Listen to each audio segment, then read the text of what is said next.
আসসালামু আলাইকুম, সবাই কেমন আছেন? আলহামদুলিল্লাহ আমি ভালো আছি। আল্লাহর রহমতে ভিডিওটা শুরু করলাম। ড্রয়িং রুমে নতুন একটা জিনিস নিয়ে এসেছি, আপনাদের সঙ্গে শেয়ার করি, চলেন। এই যে বক্সটা বানাই নিয়ে এসেছি, খাটো বলতে পারেন, ডিমান্ডের মতো। ড্রয়িং রুমে অনেকজন বসতে পারবে এবং একজন সিঙ্গেল লোক সুন্দরভাবে শুয়ে থাকতে পারবে। 3.5 ফিট বাই 7 ফিট বানিয়ে নিয়েছি। এর আগে তো ম্যাট্রেস বানাইছিলাম, আপনারা দেখছেন 6 ইঞ্চি উঁচু করে ম্যাট্রেসটা বানিয়ে নিয়েছি। এরপরে এই বক্সটা বানাতে দিয়েছি। এটা বেশ 1 মাস পরে আমাকে এটা হয়ে গিয়েছে। তারপরে নিয়ে আসা মেহমান ছিল, নিয়ে আসছি, ভিডিও আর করতে পারি নাই। মেহমান যাওয়ার পরে একটু ফ্রি হয়ে ভিডিওটা করতেছি। এটা ড্রয়িং রুমে আমি সেট করেছি।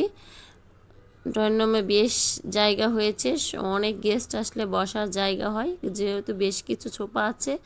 আবার এটাও খাট সিস্টেম, ডিমান্ড খাটের মতো বক্স আর কি, সিঙ্গেল খাটও বলতে পারেন। সবাই একসঙ্গে আসলে অনেক সুন্দর করে আড্ডা দেওয়া যায়। আর সোফাটা এখানে ছিল, এখানেই আছে। ড্রয়িং রুমটা গুছিয়ে নিতে পারি নাই সেভাবে, একটু ভিডিওটা শেয়ার করলাম। মেহমান চলে গিয়েছে। আর কার্পেটটা মেহমান ছিল দেখে অনেক একটু নোংরা হয়েছিল, কার্পেটটা উঠিয়ে ধুয়ে দিয়েছি। আমার এখানে যে কার্পেট থাকে। আর ড্রয়িং রুমে খাটটা রাখার জন্য এটাটা জায়গা হয় নাই, এটা রুমে নিয়ে এসেছি, পড়ার টেবিলের সাইডে রেখে দিয়েছি। বেশ ভালো লাগতেছে এই জায়গায়। ড্রয়িং রুমে এনার আর জায়গা হয় নাই। আর আমি বাসন ধুই কি দিয়ে চলেন একটু দেখেন। যেহেতু এই যে বাসন ধোয়া নেট আমি 2-3 দিন পরেই চেঞ্জ করি, এই কারণে ভাবলাম অনেক তো শপিং ব্যাগ বাসায় থাকে, শপিং ব্যাগ নিয়ে নিয়েছি। শপিং ব্যাগ দিয়ে বাসন ধুইলে অনেক পরিষ্কারও হয় বাসন, আর অনেক ফেনাও হয়। আর এই শপিং ব্যাগটা ধুয়ে দিলে কিছুক্ষণের মধ্যে পানি ঝরিয়ে যে শপিং ব্যাগটা শুকিয়ে যায়, কোনো গন্ধ থাকে না। যেহেতু বাসন ধোয়া, গ্লাস ধোয়া, এগুলো এই নেট থেকে একটা গন্ধ বের হয়। এই ব্যাগটা সুন্দর করে ধুয়ে একটু ঝুলিয়ে রেখে দিলে কিছুক্ষণের মধ্যে শুকিয়ে যায়, বাতাসই শুকিয়ে যায়। এই কারণে শপিং ব্যাগটা আমি বেছে নিয়েছি। 2-3 দিন ব্যবহার করার পরে শপিং ব্যাগটা ফালাই দিই, আবার একটা শপিং ব্যাগ নিই। যেহেতু বাসায় টুকিটাকি জিনিস কিনলে এই শপিং ব্যাগগুলো আমাদের সঙ্গে আসে, ছোট ছোটোগুলো, এগুলো দিয়েই আমি বাসনটা ধুয়ে নিচ্ছি। কারো যদি ভালো লাগে অবশ্যই চ্যানেলটা সাবস্ক্রাইব করে দিবেন, আর একটা লাইক দিয়ে জানাবেন আমার এই বাসন ধোয়া আইডিয়াটা কেমন লেগেছে। শপিং ব্যাগ দিয়ে সব কিছুই পরিষ্কার করা যায়। যে ব্লেন্ডার মেশিনটা আমি পরিষ্কার করে নিচ্ছি। যেহেতু কয়েকদিন অনেক গেস্ট ছিল, এগুলো টুকিটাকি জিনিস পরিষ্কার করতে পারি নাই, রান্না টান্না নিয়েই ব্যস্ত হয়েছিলাম।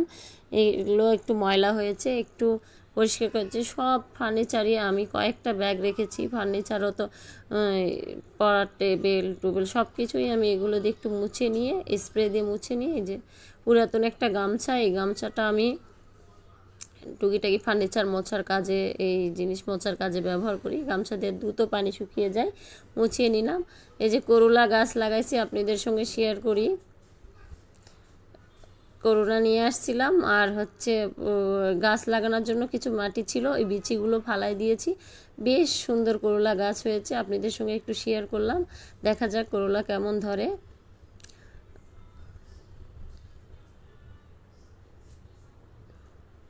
অবশ্যই একটা লাইক দিয়ে জানাবেন ভিডিওটা কেমন হয়েছে, লাইক দিবেন, কমেন্ট করবেন।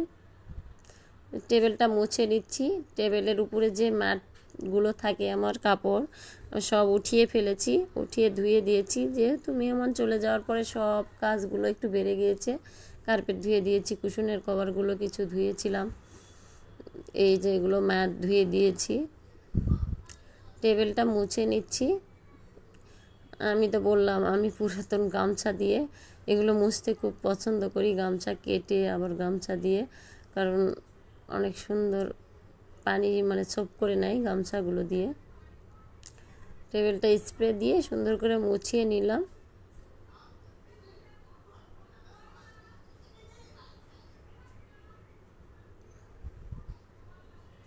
আর কেউ যদি আমার নওগাঁর ভাষায় কথা শুনতে চান অবশ্যই কমেন্ট করে জানাবেন, আমি নওগাঁর ভাষায় ভিডিও দিব।